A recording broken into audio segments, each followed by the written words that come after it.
Hey folks, how you doing? I'd like to share with you some concepts concerning playing over polychords. In this particular example, I'm going to share with you 3-chord movement over an F9 chord. Go ahead and play that real quick.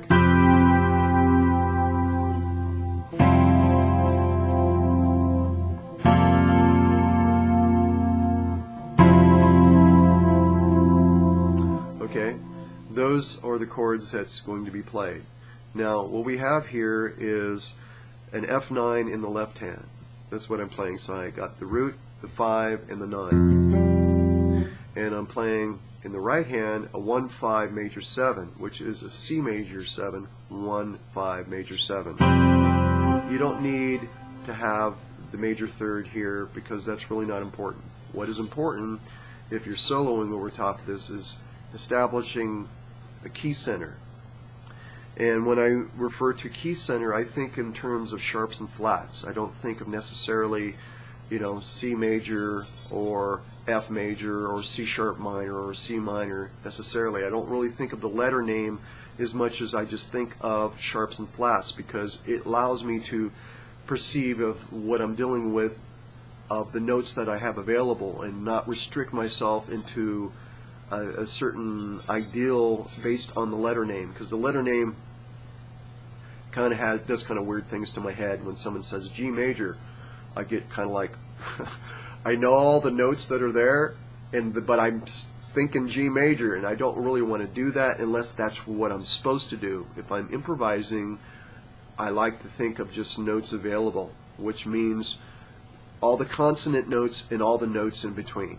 Alright, so back to what I was playing here. So C major 7. So this, I'm thinking of no sharps, no flats for the first chord. Alright, I move to the second chord, which in the right hand is a 1-5 major 7, which is F 1-5 major 7. Alright, against the F9 in the left hand.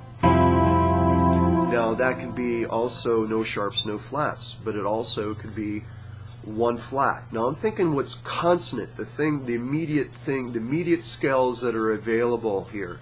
It's not restrictive to this, but it is the ground level or foundation from which I'm looking at this. Okay, so that's what I'm bringing to your attention. In order for it to make sense, I'm trying to make sense here. Alright, so, and then the following chord, this one, that's a B flat, 1-5 major 7. Okay. Again, you could play 1 flat there for that, or you can play 2 flats. So let's look at that. Without the complete chord, let's just hear the notes basically, or not in any particular order, but just within the structure of the scales that would be played over top of this. So, all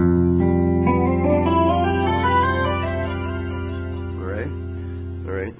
For the next chord, either, and then for the following chord,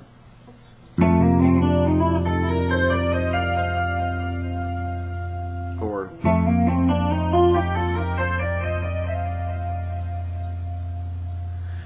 yeah. So when you're playing this instrument, when you're playing polychords, you have to have somebody else playing those chords in order to be able to solo over it for it to make any sense.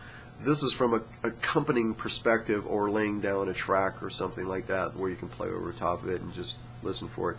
If you're playing like a 16-bar movement of this,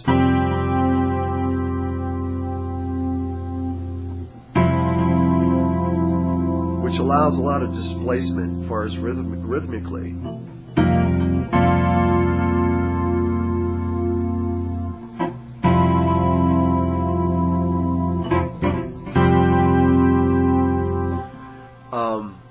A lot of things can occur. The first thing that I think of here is melody. I mean, melody is the most important thing for me, period. And it's like when you're having a conversation with somebody, there has to be some kind of coherency with what you're talking about, otherwise people can't understand what you're saying. It's like, what is he talking about? He's like just rambling on, And so I'm thinking you create some kind of melodic motif. It doesn't have to be complicated. It's just simple. It's what you go with naturally, whatever feels natural for you as far as phrasing wise, because music is really all about phrasing. And when you're playing it over or with or extending, because that's really what you're doing when you're playing, I'm playing this harmony here, and if I'm playing soloing as it would be, what I'm doing is I'm extending the harmony.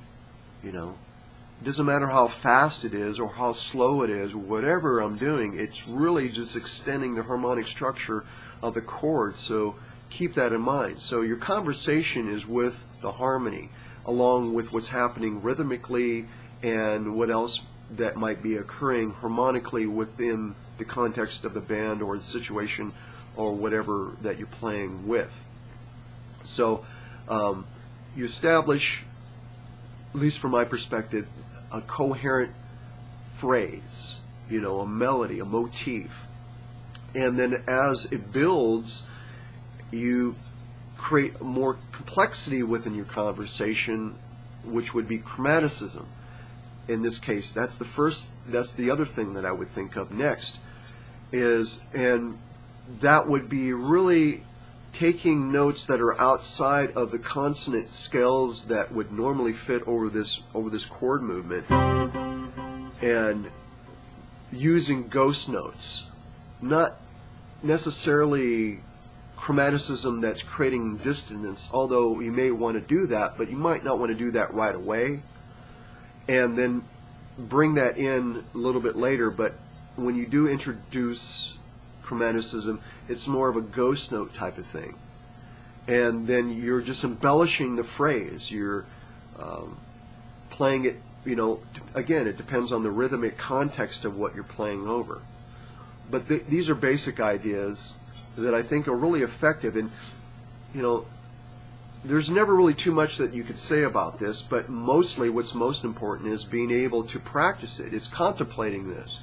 You have a conversation, you need to think about what you're going to say if you're going to have a speech, right? You're going to go off and you're going to communicate to a crowd.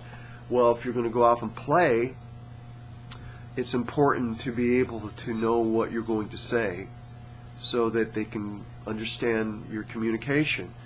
And it really starts with you, specifically, how you relate to it from the beginning. So never be in a hurry with your conversation. Always take your time. So peace, everybody. Hopefully this was helpful to you in some way. Peace. We'll talk to you soon.